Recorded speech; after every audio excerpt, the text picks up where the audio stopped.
अस्सलाम वालेकुम। तो गाइज़ आज हम बात करने वाले हैं स्टेडा के टीचिंग लाइसेंस टेस्ट के बारे में। अब ये कहा जा रहा है कि इसका जो अभी टेक्स्ट टेस्ट कंडक्ट होने वाला है वो दिसंबर में होने वाला है। तो उसकी तैयारी कैसे करनी है, वो कौन एलिजिबल होंगे और कहाँ से टेस्ट आएगा, तो वो मैं आपको शेयर करने जा रहा हूँ। अच्छा, इसकी एलिजिबिलिटी क्राइटेरिया क्या है कि भाई अगर आप प्राइवेट वगैरह में जॉब करते हैं तो आपको जो है वो डिफरेंट आपकी रिक्वायरमेंट्स है। अगर आप इन सर्विस हैं तो आपकी रिक्वायरमेंट्स डिफरेंट है, ठीक है। अब हम बात करते हैं इन सर्विस वालों की जो भाई पहले से ही गवर्नमेंट में है। तो अब अगर आप प्राइमरी के लिए दे रहे हैं तो आपका एडीई होना चाहिए और 2 साल का एक्सपीरियंस होना चाहिए। अगर आप एलिमेंट्री में है तो आपका बीएड होना चाहिए, वो 4 साल का भी हो सकता है, 2.5 साल का भी हो सकता है, ठीक है। एमएड या एमए होना चाहिए, ठीक है, और उसके साथ आपका 3 साल का एक्सपीरियंस होना चाहिए। उसके बाद अगर आप सेकेंडरी का दे रहे हैं तो आपके पास बीएड होनी चाहिए, वो 4 ईयर्स की भी हो सकती है या 1.5 ईयर की भी हो सकती है। उसके साथ आपको 3 साल का एक्सपीरियंस होना चाहिए, ठीक हो गया। इसके बाद अगर आप आउटसाइडर हैं, प्राइवेट टीचर्स हैं, ये वो, तो आपके लिए ये रिक्वायरमेंट्स है, ठीक है। आपको एक्सपीरियंस की नीड नहीं है, आपके पास जस्ट बेसिक आपकी जो बीएड वाली रिक्वायरमेंट्स है वो होनी चाहिए, ठीक है। इसके बाद ये जो टीचिंग लाइसेंस होगा वो आपका 5 साल तक वैलिड होगा।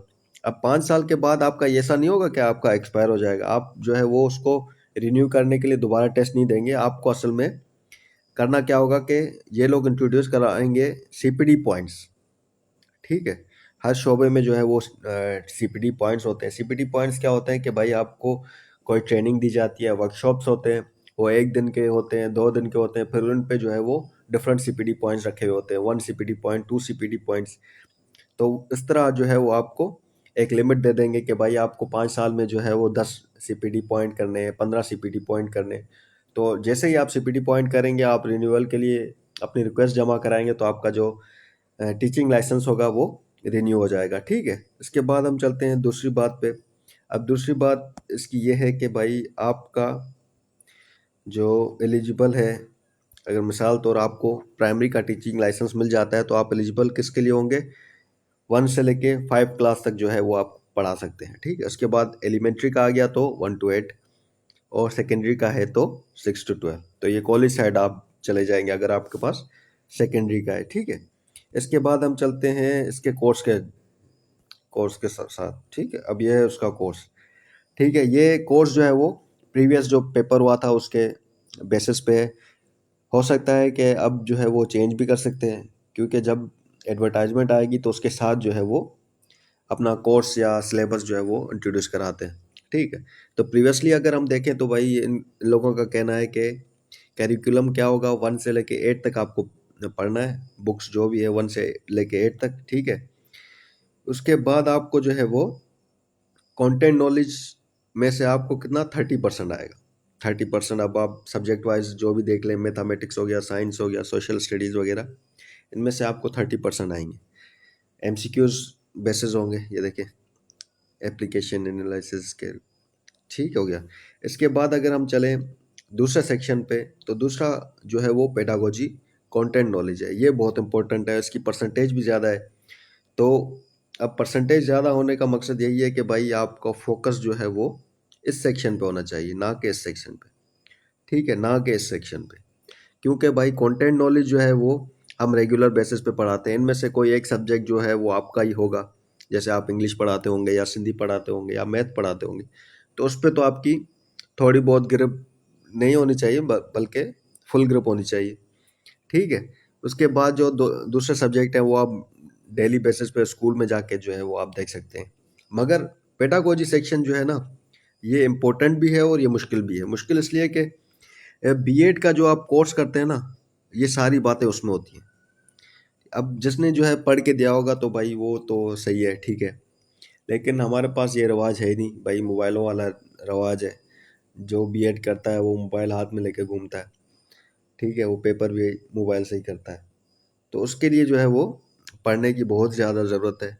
अब उसी में से सारे क्वेश्चन जो है वो बीएड वाले बुक से ही आते हैं कि भाई आपको जो है इंस्ट्रक्शन अप्रोचेस कौन कौन सी देनी है, क्वेश्चंस स्ट्रेटजीज कौन कौन सी हैं, टीचिंग मेथड्स कौन कौन से हैं, फाउंडेशन ऑफ एजुकेशन क्या है। तो बस डिफरेंट डिफरेंट ये teacher student centre methods, different methods हैं टीचिंग के। तो ये सारे जो चीज़ें हैं ना वो उसमें से आएंगी। ठीक हो गया। इसके बाद हम आते हैं लास्ट वाले सेक्शन पे।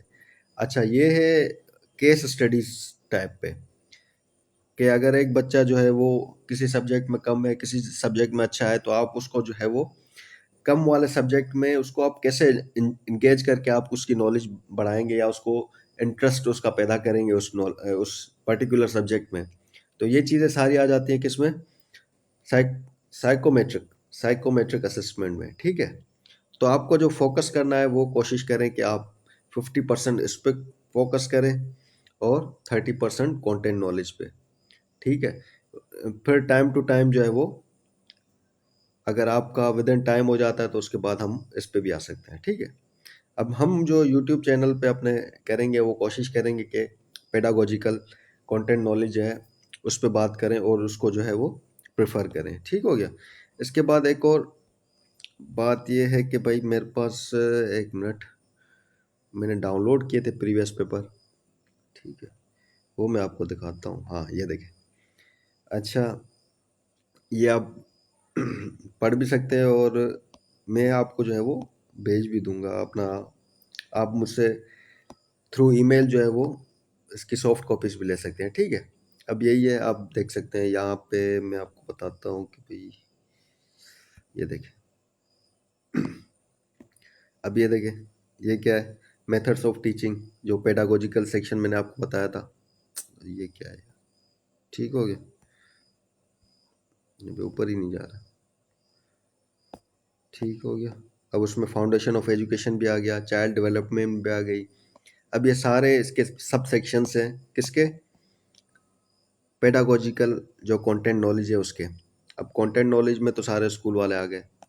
अब पेडागोजिकल सेक्शन में क्या होगा कि भाई वो आपको डायरेक्ट एमसीक्यूज नहीं देंगे, वो आपको जो है वो